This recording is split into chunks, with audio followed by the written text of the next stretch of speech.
So a question that people ask me a lot is, why am I making my own game engine? Why did I decide to switch? And the answer, I mean, there's a few reasons why.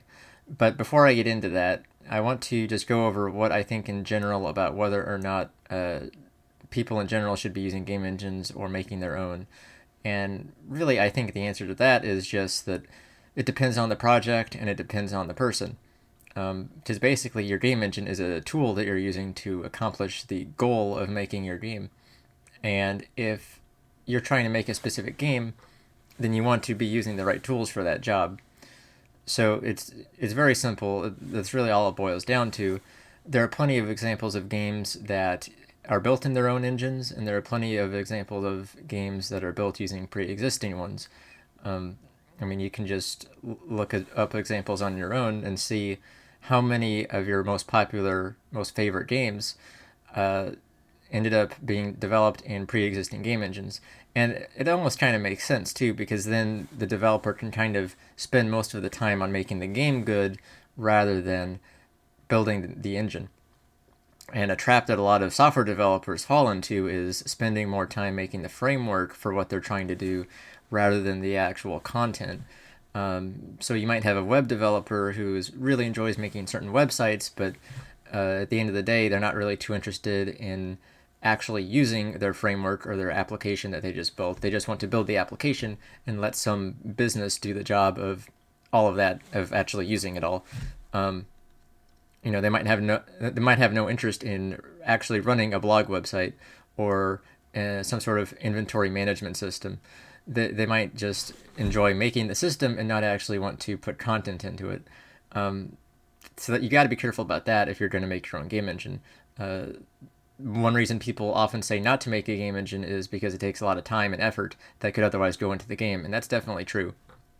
However, with all of that effort, there is actually a payoff, and the payoff is that you get. These are certainly some of my reasons for making it. You get more control over what you're doing. You get a deeper level of understanding in what it means to actually have a game engine, and you're able to do things that other game engines might not necessarily allow you to do. So, and those are just a few reasons. But basically, uh, all of it is so that you're not really self-reliant, or that you are self-reliant, and you're not reliant on uh, other game engines that might break or something like that. Um, so, for example, with the more popular game engines, whether it's Game Maker or Unity or RPG Maker or whatever you're using, because I've actually used all of those at some point in my life. So I have plenty of experience working with different game engines, and they're all good in their own ways. But the problem is when you're trying to use it for a way that it's not designed to be used in. So a good example or a good analogy might be uh, trying to eat a bowl of soup with a fork. It's not going to work. You have to use a spoon. Or trying to eat a steak with a spoon. It's not going to work.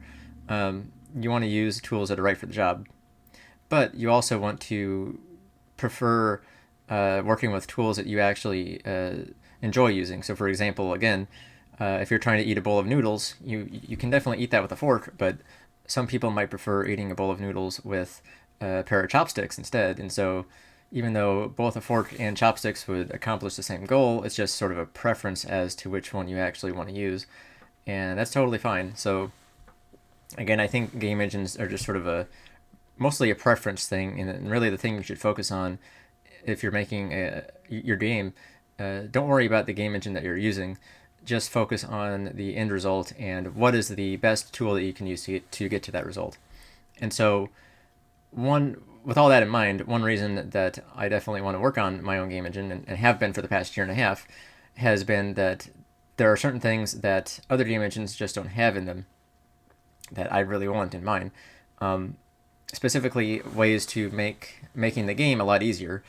Um, I think in my case, really it boils down to a really good level editor that makes it super easy to prototype things really fast. Because in my particular case, I have sort of a I don't know if I would say I have a short attention span, but I've noticed that it's easy for my mind to sort of wander off a lot more recently and sort of get tired of ideas a lot faster. And if I spend too long working on a certain kind of game idea, I kind of get bored of it really fast, and I've noticed that. So I think one thing that helps me at least is being able to quickly create a game and not actually get bogged down in all of the infrastructure kind of stuff where most programmers would like to spend a lot of time dabbling in different things. I think that actually kind of wears me out. And the longer you work on a game, the more burned out you feel. And I felt that a lot on all of the different games that I've worked on. And so I think, from my perspective, it would be good to have a game engine that makes it as easy as possible to make a certain type of game really fast and iterate on level design, especially. So I can quickly create new levels and test them. And as we test those levels, we can explore the game mechanics in greater detail. That's one part of it. Another part of it is being able to actually explore those game mechanics in detail. Because if your game engine is sort of, they call it abstracting away complicated parts. And basically the idea behind that is the goal is to try and make it easier for you to make a game. But the question is whether or not that game is going to be any fun to play, or to what extent it's going to be fun to play. And if you're trying to do something really specific and the game engine is preventing you from doing that, then you're not able to make the game that you want to make. And I keep running into that a lot. So that just comes up a lot, where I want to do certain things and the game engine is like, no, you can't do it that way, or I have to try and find a way to circumvent that, and it's just like, let me just make my own game engine from the ground up and do it that way. Another reason is, and let me be clear that, like, no matter how many reasons I give, you don't have to follow it just because I give like 100 different reasons. Um, that's why I emphasize the preference thing so much. It's really up to you, but these are just a list of reasons that I actually have that sort of convinced me. And it's like, usually I'm not really convinced of, like, in general, I'm not really convinced of through like one big reason, but usually through a lot of smaller reasons that add up over time. That's usually sort of what I use to judge decisions that I should make.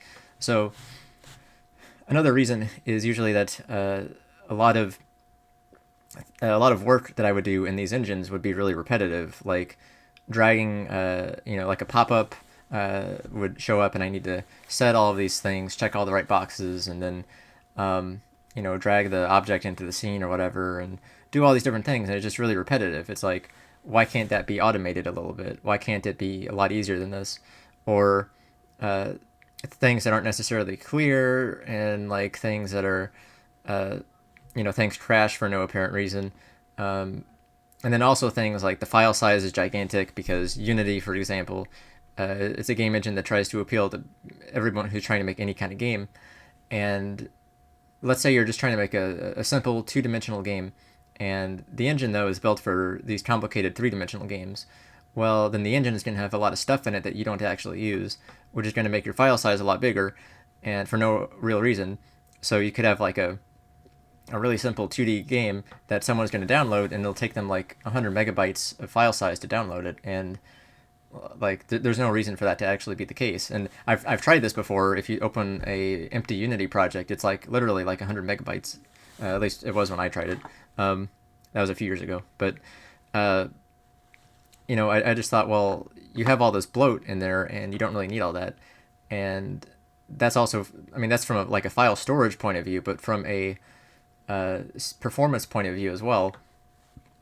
Game engines usually do this thing called garbage collection, and without getting into all the programming behind it, it basically does a lot of things for you, but at the cost of speed and performance. And if you're trying to make a fast game that, you want to emphasize a good experience for the user, for the player, and the more lag you have, and the more latency that goes on, people are going to have a worse experience. And that lag and that latency comes from the game engine having to stop and do things and clean up the mess that's happening. It's literally like a leaky faucet or a leaky pipe, and it's like stuff is leaking out of the pipes, and it has to constantly go in there and clean it up all the time. And it would just be better if you just didn't have leaky pipes, if you just replaced them instead of hiring someone to go in there and clean them up all the time. So like that's really just what it is. Then there's also the aspect of, this is sort of a lesser problem, but the aspect of cost. And I do talk about monetary cost when I talk about that, but there's also other types of cost, such as getting up to speed with different proprietary knowledge and all that. But as far as monetary cost goes, I was at a certain point I was paying for the Unity Pro or whatever it's called, and over time I just felt like I was not getting my money's worth because um, really all you're paying for is a different color for the user interface to use and subtracting the splash screen. So it's like if you want your project to look professional and into an environment that is easy on the eyes, then it's like that's what you're paying for. But um, I just don't really think that like that's worth the money, especially when it turns out that like a game is always a gamble, like a risk, and you never know if you're paying like $30 a month times 12 months, that's 360 a year. So your game has to make at least $360 a year plus a Steam fee on top of that if you're going to put it on Steam. That's at least 460. So and remember, Steam takes about a third of that. So really, two-thirds of your game needs to make at least $500. So um, in the first year, and it's like that's harder to do every year. Um, so and I know those numbers are like really low, but that's just how it is because what happens is this is another part of the game engine aspect. Like, why am I making my own game engine? Well, it's because it's a when everyone uses the same game engine, that's sort of where the baseline is, and all of the different like you see all those games on Steam or wherever, and on other platforms as well, but you see them and they all sort of have a baseline going for them where if they're all made in Unity, then everyone has the same tools that they're working with. And you kind of want, like, from a business perspective, you kind of want to have an edge over your competition. And really, that's also a part of why I'm doing my own thing because uh, having that edge also gives you that little benefit there. It's like, well, why would anyone want to play the game that I'm making? Well, it's because you can't make it any other way. If you were going to make it in Unity, someone else could just make that. But if you make it in your own game engine, someone else can't just make that. You have to, they have to uh, figure it out for themselves how to do that kind of stuff. And that puts you on a certain level above everybody else. That makes it easier to sell your product to your audience because it's like, if you want to get this experience, you have to buy it from me. You can't just get it from anywhere else. I think that's a huge part of it. But again, there are plenty of successful games uh, that are built in pre-existing game engines, so that's not necessarily true. But there are also a lot of interesting games that definitely could not have been built in those more generalized game engines. There's a lot that couldn't have been. So one thing I would suggest is to try and, if you're interested in this kind of thing, uh, take a look at some of the games you've downloaded, and I do this a lot. Take a look at them, like in your Steam library, for example. Go to the download folder and check the source folder to see what kind of game engine it was built in, and kind of keep track of which games were built in which engines, and see if you can, over time, predict correctly which one was built in what. And you'll see some interesting results there. That some of the more unique games that do interesting things were not built in those general engines, and they had their own stuff built for them. So it's like, it all depends on what you want to do, but mainly like that. I'm just explaining my reasoning for what I'm doing, and you can do it any way that you want. So, it's to me it's an issue of there are certain things that I want to accomplish in my life, and this is just one of them. So, people can say, well, maybe there's this great game engine that comes along and it can finally do what you want to do, and it makes it 10 times easier or 100 times faster or something like that. But, there are just certain things in your life that you want to do, and with everything going on, it's like, yeah, I just kind of want to do this. So it's just something I've been wanting to do, and for a very long time, actually. So even years ago, when I was in college, I wanted to do this kind of thing, and you know, one regret I guess I would have is that I didn't do this sooner. But um, it's not really a regret because I'm doing it now, and I can use the experience I gained to help me out with that. But yeah, I'd say there's no reason to wait, and there's no reason to postpone it. A lot of people might be afraid to make a game engine. I was never really afraid to do it or to try and do it. People say it's hard. I mean, it does take effort, but if you want to do it, then it's not a problem. If you're enjoying yourself and having fun, then that's not really an issue.